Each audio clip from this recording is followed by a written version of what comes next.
આજે ગુજરાતમાં ફરી એકવાર મોટી દુર્ઘટના ઘટી છે।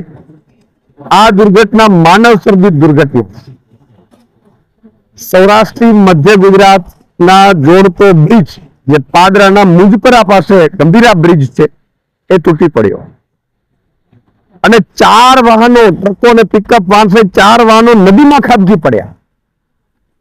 અત્યારે જે સમાચાર મળી રહ્યા છે એમાં 2 ના મોત થયા છે, 3 લોકોના રેસ્ક્યુ કરાયા છે।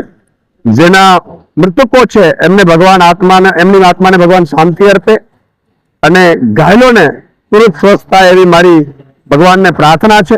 પણ એક આમ આદમી પાર્ટીના એક સૈનિક તરીકે મારી એક સવાલ છે સરકારને, ભાજપના નેતાઓ, ટેક્સ જનતા ભરે, ટેક્સ જનતા એટલા માટે ભરે કે તમને એની વ્યવસ્થા આપો સુદૃઢ, અને વ્યવસ્થા આપવાને બહાને તમને નાણાં આપે અને એ નાણાં ભ્રષ્ટાચાર કરીને તમે ખાઈ જાઓ અને પાછા મરે પણ જનતા।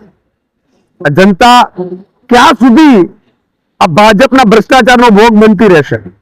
આજે કોઈને ત્યાં બ્રિજ ઉપરથી નીકળવું કે બ્રિજ નીચેથી નીકળવું એ અસલામતી ફીલ થાય છે ભાજપના રાજમાં। આ ભાજપે કેવું ગુજરાત બનાવ્યું છે કે જે ગુજરાતમાં લોકો બ્રિજ નીચે ઉભા રહેતા પણ ડરે છે અને બ્રિજ ઉપર ચાલતા પણ ડરે છે। ત્યારે બ્રિજના બ્રિજ તૂટી જાય અને એ પણ ગંભીર રીતે બે ભાગ થઈ જાય બ્રિજના, ત્યાં સુધી એમણે એટલે ભ્રષ્ટાચાર કર્યા। બીજા નંબરમાં એ જર્જરિત બ્રિજ છે કે નહીં એની ચકાસણી કોણ કરશે? એ જર્જરિત તો વાહન વ્યવહાર બંધ કેમ ન કર્યું? આ તમામ સવાલ સરકારની સામે ઉપસ્થિત થઈ રહ્યા છે।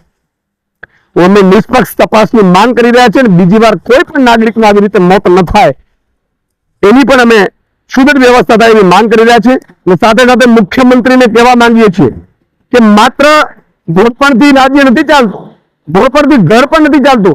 જો તમે આ રાજ્ય ચલાવવાને સક્ષમ ના હો તો તમારે રાજીનામું આપી દેવું જોઈએ। લોકો મરી રહ્યા છે તમારા રાજમાં અને તમારા ભ્રષ્ટાચારના કારણે અને તમારા આ ખાડાકારના કારણે લોકો મરી રહ્યા છે। તમે 161 આવી એટલે એમ કે વિપક્ષ છે જ નહીં, કઈ વિપક્ષ વગરનું ગુજરાત થઈ ગયું, તમને મજા પડી ગઈ એવું લાગે છે? આમ આદમી પાર્ટીનો એક સૈનિક આગામી સમયમાં આ મુદ્દા પણ રસ્તા ઉપર ઉઠાવશે।